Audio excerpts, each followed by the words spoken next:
Hello there, this is Mari Smith, and it's a special Facebook fan page critique for Silver Jewelry, Double Dragon Jewelry. Congratulations for winning this week's Facebook critique contest. So we're just going to take a few minutes to walk through some real key points and to provide advice for this fan page, and for all of those of you who are watching, you will get some tips as well. So the first thing that strikes me is a couple things. Visual usually jumps off the page, so the images are always going to be the main thing. And obviously with it being silver jewelry, I notice that there's definitely a habit here of photographing on a dark background to really illuminate the light of the silver. And I think that's it's a decent idea. However, I just find that what's happening is that we're not getting a real strong sense of the vibrant the just the luminosity, even as another word, the shine, the radiance of this elegant jewelry, because of all of this black. I see all this black. Now this could just be a personal preference. I am not a big fan of websites, for example, that have light text on dark background, so that just could be my own eye. Nonetheless, I would love to see some different cover images. And for example, like, it's almost impossible to read that Canadian native silver that I see right in here. It's kind of meant to look, I guess, a little bit like an engraving on slate. The font's a little bit hard to reading. I can barely read that. Beautiful silver jewelry from around the world. So I just think that there's just so much more could be improved on the cover image. One thing I like to do with all fan pages, I'm going to click on your photos album, and I'm going to take a look at your cover image photo album, if Facebook would load for us. There it goes. Go to albums, go to covers. So I look at covers and I want to see how many times have you changed your cover image. And I can see you've got 7 photos in here, because Facebook allows us to change up our cover image actually as often as you wish. And every time you do, it goes out in the news feed. So I'm seeing that you've definitely got a theme going on here. They're very, very similar. Here's one a little bit of color. Of course, I have a penchant for turquoise.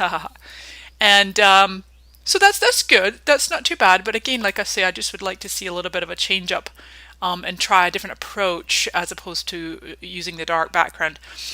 As well, with cover images, I always want to click and make sure, especially when you have a click here, a call to action, which is a very nice, fairly new feature that Facebook allows us to do, is to have calls to actions on our cover image. One thing I want to say is there's far, far too many options in this. I would literally give people one link. One link is a call to action. And because you just get, this is overwhelming. It's just way too much for the eye to take in, and I highly doubt that any of your fans or visitors are be able to read this and click through. I would also use short links. In fact, I would shorten them up. You can see this one's even been truncated. You're not getting the full link there. It looks like it's maybe got an extra slash.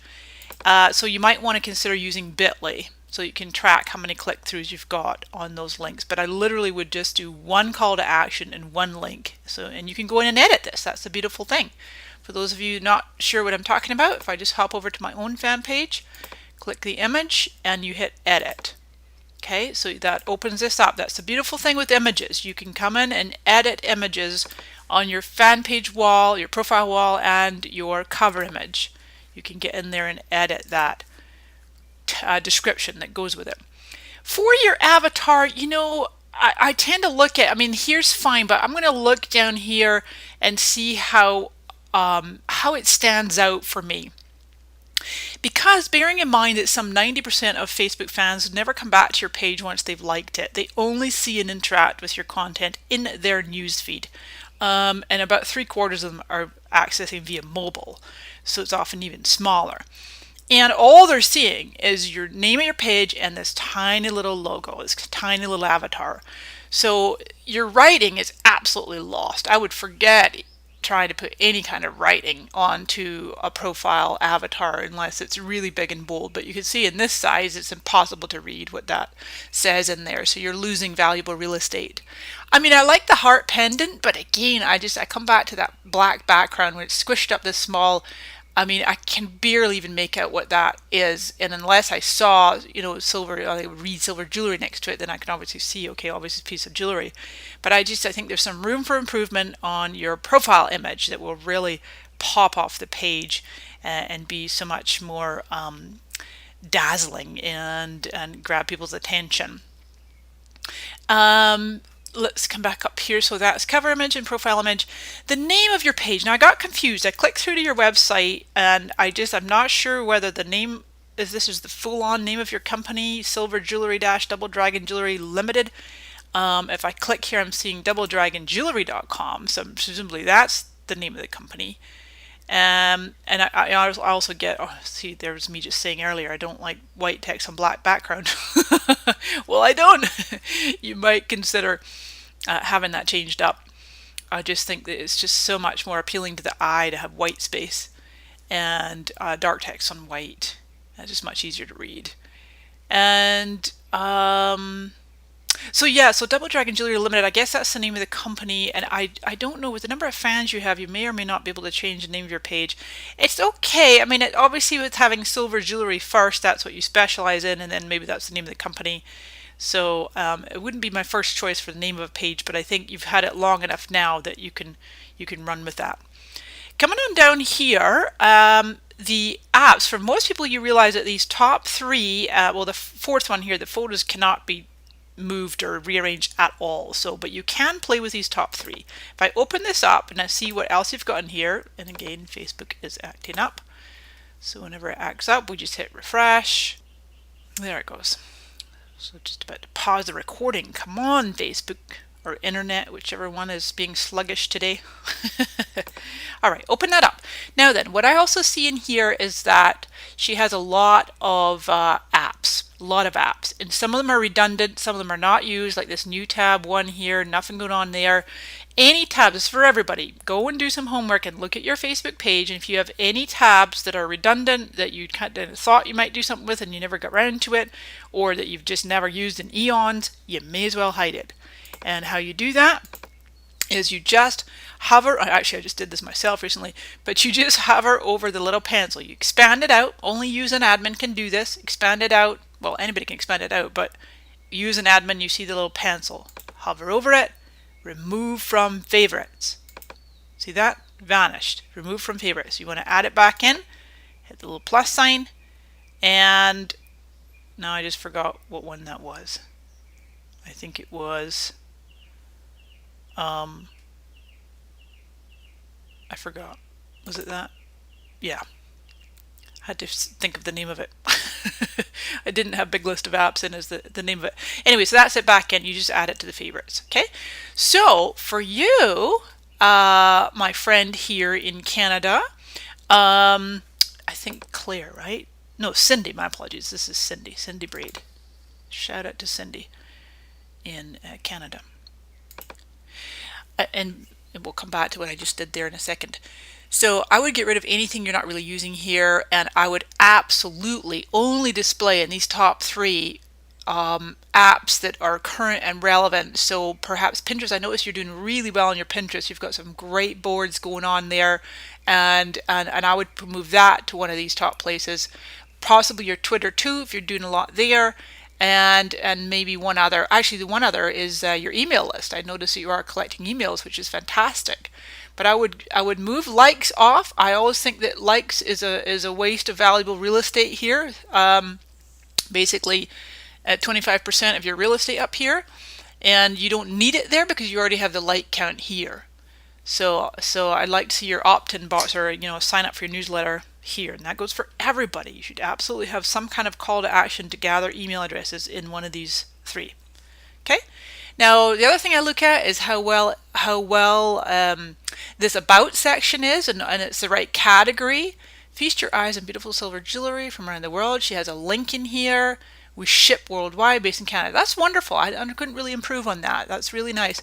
But I click into it, and what I always want to see is tons of great keywords. This about section here is fully indexed on Google. It's all fully public. All your posts on your fan page are fully public. And so you want this to be as well indexed as possible. So Cindy, not much improvement here, except maybe just a few more line breaks, not so much big chunks of paragraphs here, and just make your links more obvious. Just some more line breaks would be great. Also, what Cindy's done is she's got herself here under as a featured admin.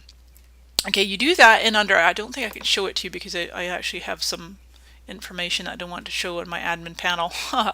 But you would go in, actually not, you don't have to open it, but you go under edit page and under manage admin, I think it is. And there's a place where it says featured admins, okay? And then that's where you can put, and this links to your own personal profile. And it's a wonderful way to get followers too, if you have your follower enabled. Okay, that's just facebook.com/follower. As he said, Cindy doesn't, I can't follow her there. But it's great though, and it's also just another way people can reach you. And then one other thing I just want to look at Cindy's posts. So the kind of things that she's posting and what kind of response. So an image is always good. And she's doing a fan of the week, which is fun. I like to see that. And she's responding. Always love to see it. Now this is a great example. Terrific example. Good. I'm glad that you did this, Cindy, because then it gives me an opportunity to show people how to do it right. See how she's actually tagged this person. Even though it's replied in line. Everybody's like, oh, you don't need to tag anymore because you're hitting reply. Well, guess what? In mobile, the threaded replies are not shown. They're just all in chronological order. So if this is a long thread and you're replying to someone, it's not obvious who you're replying to. So I still like to put the @ tags in, just as Cindy's done here. You can always back out their last name too, so that you just have their first name. Makes it more informal and personal. And then what she's also done absolutely right is she's signed off. This is crucial, and I see so many businesses missing this. They're kind of hiding behind the name of the brand, but you want to put your first name in there, because then we know here's Silver Jewelry talking to Michelle, but she's saying cheers Cindy, so we know it's Cindy. Okay, really nicely done. And then I'm going to look at some of her visual pictures, and I know this is your avatar right now. It looks beautiful, as big and bold like that, but as the small avatar, it's just, I'm having a hard time having it work.